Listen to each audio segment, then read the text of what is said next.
안녕하세요, 짐스입니다. 오늘도 그냥 가볍게 자전거 타러 나왔어요. 그 김에 심심하니까 또 액션캠 켜고 이터벌 한번 돌려보겠습니다. 벚꽃이 다 진 줄 알았는데 아직도 많이 좀 그래도 있네요. 근데 미세먼지랑 황사가 좀 심하긴 하네. 오늘 가는 코스는 뭐 제가 자주 가는, 지난번 올렸던 그 지곡리 갔다가 돌아오는 코스고요. 글쎄요, 싱글 코스를 보라산을 가보긴 해야 될 것 같은데 요새 통 안 가가지고 이거 산 타는 법은 다 까먹을 것 같아요, 이거. 자, 그럼 무슨 얘기부터 먼저 할까요? 역시 자전거 유튜버니까 자전거에 대한 얘기부터 먼저 해볼까요? 먼저 제 자전거에 대한 업데이트 소식, 바로 여기 있었던 샥 리모트를 뺐습니다. 여기 있던 샥 리모트가 포크랑 리어 둘 다 한 번에 잠고 푸는 리모트였죠. 그 두 개를 빼니까 여기 앞에 있던 케이블이 5개에서 3개로 줄어들어 가지고 되게 마음이 편해졌습니다. 여기가 한결 되게 간결해졌죠. 전에 영상 보셨던 분은 아시겠지만 요 샥 리모트가 이렇게 눌려서 당겨야지 샥이 움직이는 구조였거든요.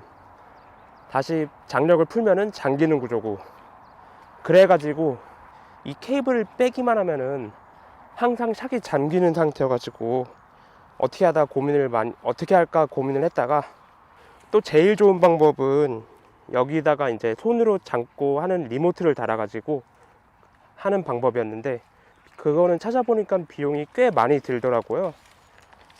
그래가지고 고민을 하다가 제가 항상 뻔질나게 들리는 그 수원 바이스크런 사장님한테, 저는 그냥 샥을 그렇게 많이 잠글 일이 없기도 해가지고 샥은 항상 풀려있는 상태로 해도 좋으니까 어떻게 이 케이블을 뺄 수 없느냐 여쭤봤더니 굉장히 간단하게 해결을 해주셨습니다. 보시면은 여기 케이블이 하나 삐죽 튀어나와 있죠. 이게 샥 잠그는 케이블의 머리 부분이 여기에 걸려있는 상태에서 샥을 풀고 볼트를 조인 겁니다. 여기 뒤쪽도 마찬가지고요. 그래가지고 항상 샥이 풀려있는 상태로 고정을 할 수 있게 된 거죠. 저는 샥을 그렇게 크게 잠글 일도 타보니까 많이 없었고, 이 앞에 케이블을 하나라도 빼는 게 목적이다 보니까 지금 상태가 굉장히 만족스럽습니다. 앞으로 웬만하면은 계속 이렇게 그대로 두고 갈 것 같아요. 그리고 또 영상을 보셨던 분은 아시겠지만 제가 전부터 이 자전거에 가변 시포스를 달고 싶다고 말씀드렸었죠. 그래서 가변 시포스를 뭘로 해야 되나 항상 고민이었는데, 그런 와중에 얼마 전 나왔죠. 스램 GX AXX 무선 변속 세트. 그걸 보니까 가격이 되게 저렴하게 나왔어요. 제가 지금 GX 유선을 쓰고 있는데 업그레이드 킷이라고 하죠. 변속 레버랑 뒤에 변속기랑 뭐 배터리, 충전기 이렇게 주는 거, 그 세트가 80만원 밖에 안 되더라고요. 그래서 되게 외국에서도 스램이 되게 공격적으로 마케팅 한다고 다들 이걸로 바꿀 거라고 했는데, 그걸 보는 순간 지금 가변 시포스트가 아니라 나도 저걸 달아야겠다 하고 생각하게 됐습니다. 일단 제 제일 최우선 목표는 이 앞에 케이블을 하나라도 더 줄이는 거거든요. 앞에 뭐 액션캠도 달고 하려면. 그래가지고 제 다음 지름 목표는 일단은 GX 무선을 다는 걸로 될 것 같습니다. 물론 돈이 없으니까 바로 지금 달겠다는 건 아니고요. 나중에 돈이 생기면.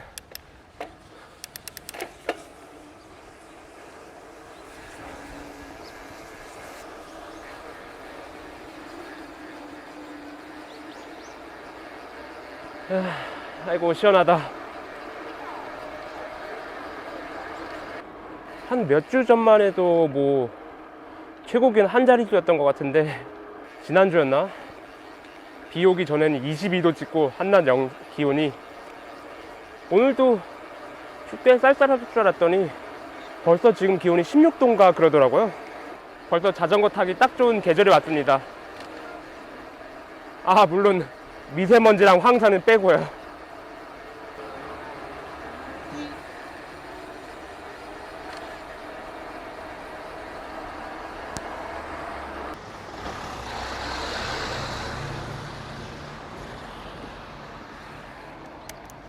아, 아까 바이시크론 얘기가 나와서 생각난 건데, 제가 항상 그 수원 바이시크론이란 매장에서 뭐 바이크 프로필도 찍고 많이 하잖아요. 그러다 보니까 제가 그쪽 샵 직원인 걸로 알고 계신 분들도 꽤 되더라고요. 댓글로 뭐 재고 여쭤보는 분도 있었고. 근데 저는 거기 샵 직원은 아니고요. 거기 사장님이랑 같이 일하시는 직원분 다 서로 친한 동호회에서 만난 형님들입니다. 그래서 그냥 제가 가서 염치 없게 맨날 자전거 찍고 그러는 건데, 굳이 말씀드리자면은 전 직원이라고 할 수 있겠네요. 예전에 제가 올렸던 그 자전거 기변기 썰, 그때 제가 잠깐 자전거 샵에서 일한 적도 있었다고 말씀드렸는데, 그 바이시클 샵에서 일했었습니다. 그래서 제가 맨날 그 유튜브 영상 아래에다가 링크를 달아 놓는 것도 맨날 그렇게 염치 없이 찍어대니까 그래도 조금이라도 샵 매출에 뭔가 도움이 되지 않을까 해가지고 링크를 남겨두는 거거든요. 고로 바이시클 샵 많이 애용해주세요. 거기 샵에서 제가 뭐 받는 건 없고 오히려 제가 뭘 드려야 될 정도라서 항상 감사드리고 있습니다. 이왕 나온 김에 제가 가장 많이 찍고 있는 바이크 프로필을 영상을 어떻게 촬영하는지에 대해 한번 그냥 간단하게 말씀드리면은, 제가 뭘 이렇게 오늘은 어떤 자전거를 찍겠다, 오늘은 어떻게 찍겠다, 이게 아니라 어느 날 갑자기 그 샵에 쳐들어가서 한번 쓱 둘러보고 이거 괜찮네 이러면 찍는 거고요. 뭐 찍을 만한 게 없으면은 그냥 없습니다. 안 찍는 거예요, 그날은. 그래서 뭐 이게 정기적으로 영상을 찍고 업로드하는 게 아니라 약간 랜덤이죠. 그동안 업로드한 패턴을 보면 아시겠지만 그냥 뜬금없이 카메라 들고 가서 찍는 거라서 그 시리즈를 기다려주시는 분들한테는 항상 뭔가 죄송하죠. 그래서 혹시나 말씀드리는 건데, 혹시 저를 봐주시는 분들 중에 본인의 자전거가 한번 나왔으면 좋겠다 하시는 분들은 뭐 댓글이나 이런데 남겨주시면은 제가 언제 한번 찾아가서 찍거나 그럴 의향도 충분히 있어요. 뭐 저는 예전부터 자전거 한 몇 년 전부터 탈 때부터 카메라 들고 자전거 사진 모으고 이런 걸 좋아해 가지고 그게 발전돼서 이제 유튜브 영상으로 온 건데, 어쨌든 한번 그렇게 본인의 자전거 한번 찍어 주실 수 있냐 여쭤보시면 제가 사정이 된다는 조건 하에 충분히 가서 찍어 드릴 의향도 있습니다. 뭐 그러면 저도 컨텐츠도 늘고 뭐 이거 보잘것없는 영상이긴 하지만 자전거 사용자 오너분들한테도 뭐 하나 기록이 되고 뭐 좋지 않을까 한번 생각해 봅니다. 지금 겉에 긴팔 2개 입고 왔는데 너무 덥네 이거. 또 이제 무슨 얘기를 할까요? 자전거 얘기는 이제 없는 것 같은데 이럴 줄 알고 제가 유일하게 딱 한 가지 생각해온 주제가 있어요. 바로 요즘 장안의 화제인 주식입니다. 뭐 할 거 없으면 그냥 아무 말이나 막 하는 거지 뭐. 제가 주식을 처음 시작한 게 정기예금을 한참 넣다가 2018년인가 그때부터 그 작년까지만 해도 정기예금 1년 금리가 제가 넣은 데가 2.5% 막 이랬는데, 다음에 다시 또 집어 넣으려고 찾아보니까 이게 갑자기 1.25% 이렇게 줄었더라고요. 그래가지고 이거 어떡하지, 이거 어떻게 돈을 굴려야 쥐꼬리만한 돈이라도 버나 싶었는데, 그때 마침 제 눈에 딱 들어온 게 주식이었던 거죠. 2019년 1월이다 처음 시작했던 게. 그때 제 기억이 지금 약간 가물가물한데, 어쨌든 그때 제가 처음 들어갔을 때가 삼성전자가 뭐 4만원 후반대까지 올랐다가 42,000원, 3,000원 그때쯤부터 이제 제가 주식을 접해가지고 모으기 시작했는데, 그래서 지금까지 쭉 있죠. 근데 그렇게 재미는 못 봤어요. 일찍 들어간 거에도 불구하고. 왜냐면은 완전 우량주 있죠. 아, 이거 망하면은 우리나라 망한다. 약간 그런 느낌의 주식들, 그런 거를 이제 적립식으로 사가지고 팔지 않고 계속 꾸준히 모으기만 한다, 이런 쪽으로 가고 있어서 평가 손익, 평가 수익률은 좀 되긴 하는데 팔지를 않으니까 아직 제 돈이란 실감은 그렇게 오진 않습니다. 뭐 그래서 뜬금없이 공개하자면은 제가 들고 있는 게 뭐 삼성, 그리고 전에는 뭐 SK 하이닉스 이런 거 다 들고 있었다가 작년 말쯤에 이제 다 청산을 하고 삼전이랑 남은 게 배당주 하나 남겨놨어요. 그 유명하죠, 맥쿼리 인프라라고. 제가 그 맥쿼리 인프라를 모으기 시작했던 게 대충 한 2019년 중순 말쯤, 그때부터 모았었는데 작년 코로나 사태 코스피 1400대까지 내려가고 그때 손절은 안 했고요. 하지만 그때 더 사지도 못했습니다. 겁나가지고.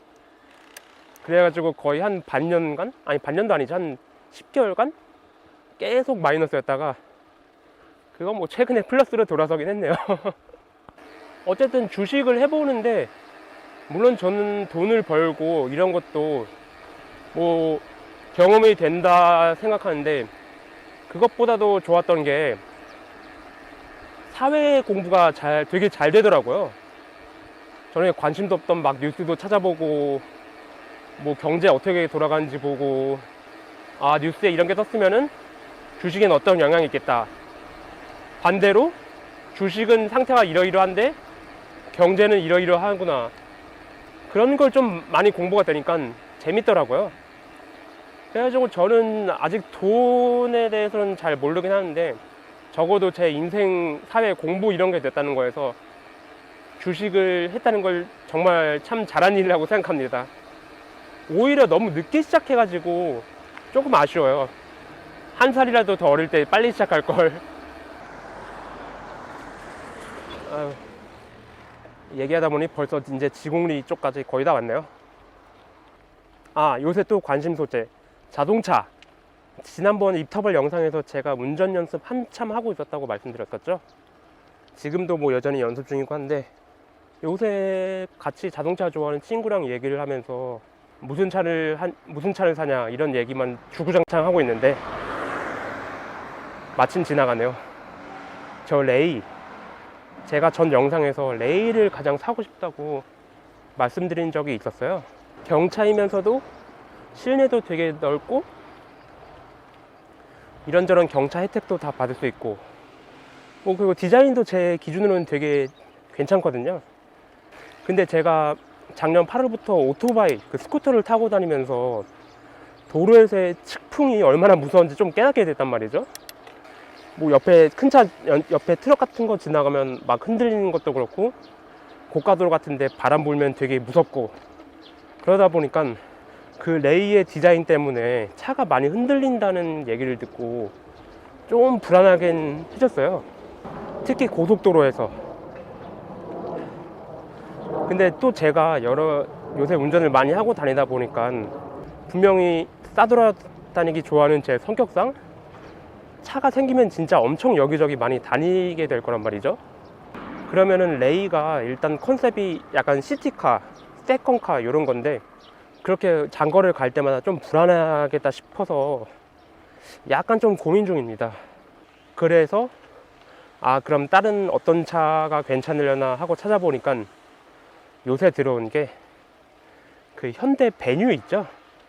소형 SUV로 나온 거. 그게 은근히 전 좀 마음에 들더라고요. 그리고 말씀드리는 거지만 저는 큰 차는 도저히 운전을 못할 것 같아요. 별로 그렇게 제가 큰 차, 엄청 겉에가 큰 차, 그런 건 부담스러워서 못할 것 같아요.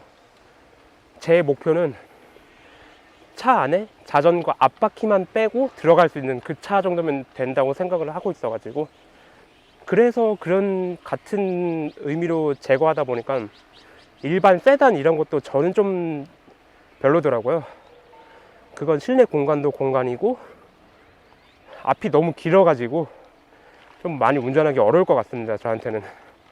어쨌든 그래서 이제 보고 있는 게 레이, 베뉴, 여기까지는 제가 뭐 신차로도 어느 정도 감당 가능한 금액일 것 같고, 만약 중고로 산다 그러면은 그 르노 XM3 그거 아니면은 기아 니로 이런 게 좀 마음에 들더라고요.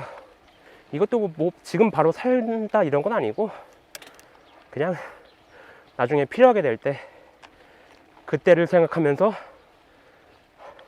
항상 자동차 얘기로 머릿속에 가득 차 있습니다.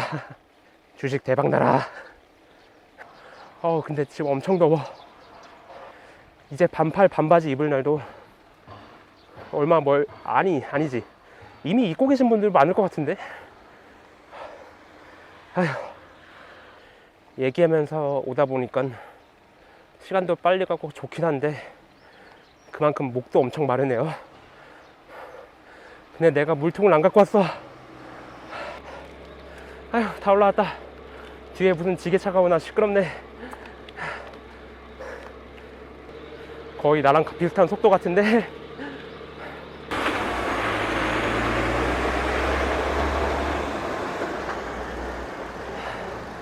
지게차는 아니고 트럭이었네요. 안에 뭐 잔뜩 실렸나 보다. 일단 내려갔다가 다시 올라오는 게 이 코스 반환점이죠. 원래는 얼마 전까지만 해도 저 언덕 바로 밑까지만 찍고 다시 올라왔었는데, 최근에는 아예 그냥 저기 용인전철 상가역? 거기까지 찍고 다시 오고 있습니다. 조금이라도 운동이 될까 해서. 제가 사진, 카메라 이쪽에 이제 취미가 생긴 게 2011년? 10년? 군대 복학하고 나서 그때 컴팩트 카메라로 이제 시작을 했거든요. 그래가지고 이제 점점 DSLR 사고 사진 쪽으로도 잠깐 일도 해보고 그러면서 여기까지 왔는데, 근데 그러다 보니까 좋은 점이 장비가 있다 보니까 언제든 마음만 먹으면은 이제 추가 장비 한두 개만 더 있으면은 이제 영상을 되게 쉽게 찍을 수 있게 됐단 말이죠. 그래서 제가 요즘 하는 게 그 자동차 유튜버 분들이 하는 안에 이제 흡착판이 달린 카메라 마운트 달고 액션캠으로 안에서 찍는 거, 그것도 저도 심심해가지고 이제 마운트 사가지고 액션캠으로 막 찍어보고 있거든요. 어디에 올릴 건 아니고 그냥 재미로 내가 운전 어떻게 하고 있나 뭐 그런 거 뭐 재밌더라고요 그냥. 그래가지고 제가 좀 더 차도 많이 알고 운전도 익숙해지고 하면은 집에 있는 포터랑 스타렉스 정말 겉핥기 리뷰로 한번 해볼까 생각 중입니다. 정말 아무도 관심 없겠지만 그냥 뭐 컨텐츠 하나 늘려보는 거지, 심심한데.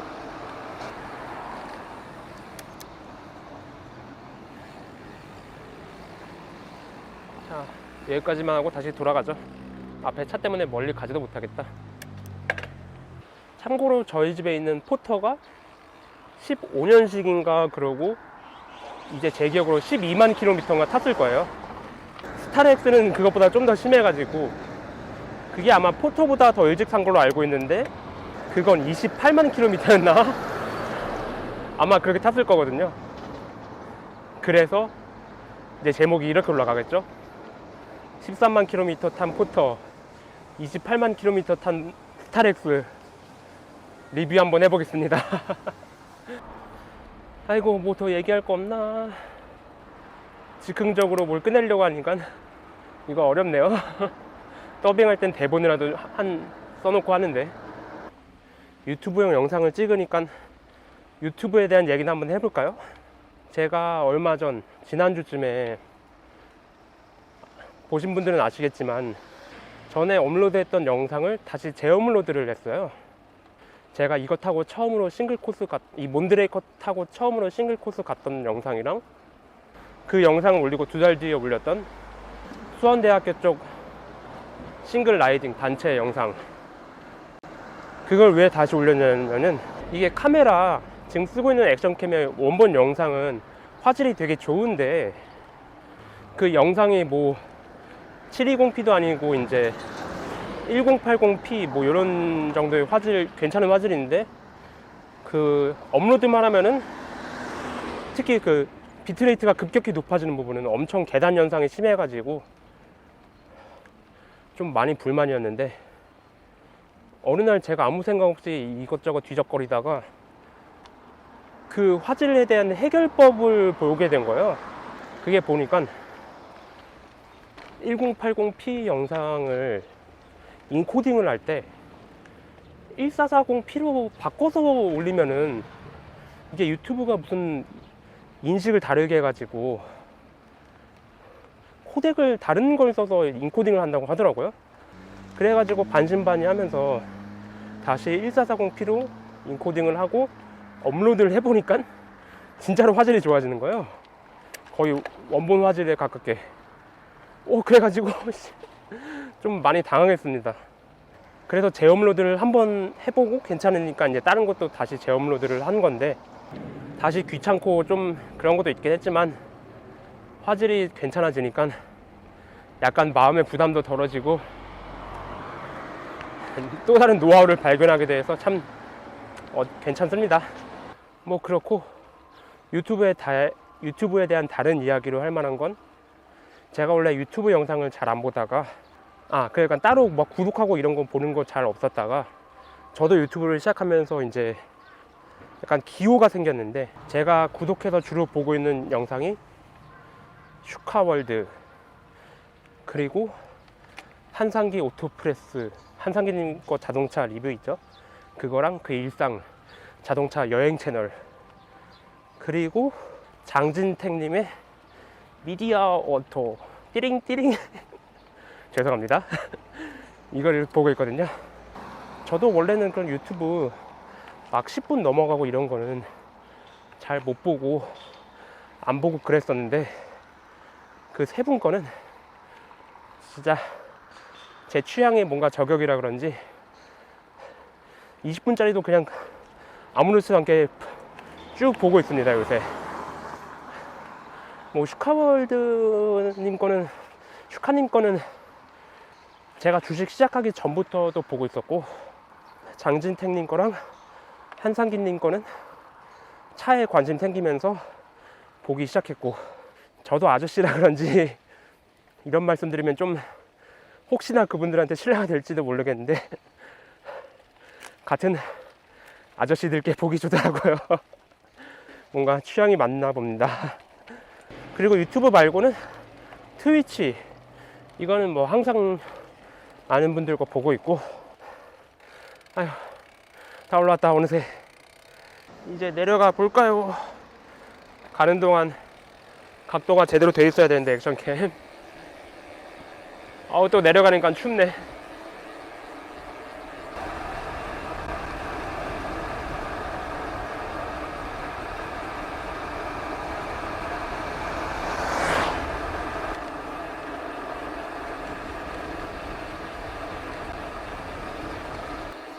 제가 이렇게 자전거를 타면서 항상 느끼는 건데, 워낙 쫄보라서 그런지 역시 저는 다운힐은 너무 어려워요.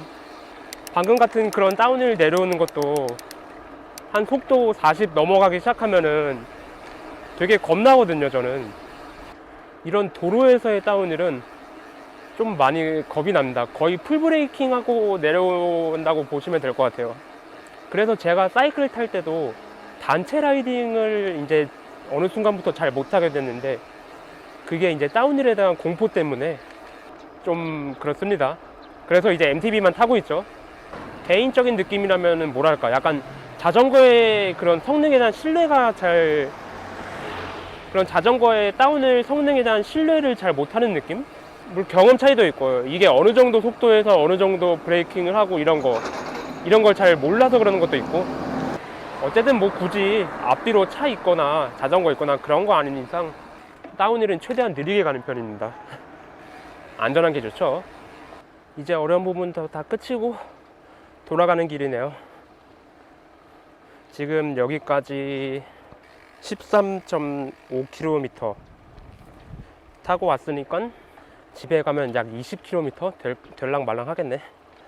제가 전에 좀 많이 했던 게 집에서 천안 가기, 평택 가기 자전거로 이런 거였는데, 이걸 사고 난 뒤로는 아직 한 번도 안 해봐가지고 언제 한번 시도를 해야겠는데 좀 무섭습니다. 장거리를 타본 적이 없네. 이걸로 제일 길게 타면 한 30km? 40km? 여기서 천안까지 가면은 대략 한 60 좀 될랑말랑 하거든요.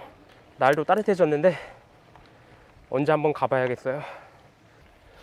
어쨌든 왠지 더 할 말이 떨어져가지고 오늘은 여기까지 해야겠네요. 영상은 아까 말씀드린 것처럼 자전거 바이크 프로필 영상, 본인의 걸 한번 찍혀보고 싶다, 출연해보고 싶다, 뭐 아니면 인터뷰까지 해보고 싶다, 이런 거 있으시면은 한번 댓글에 남겨주시면 한번 맞춰보도록 하겠습니다.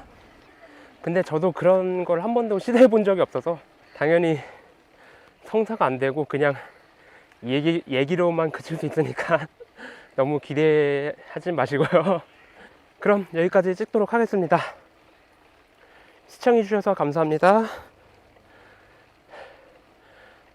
3전 10만전자 가자.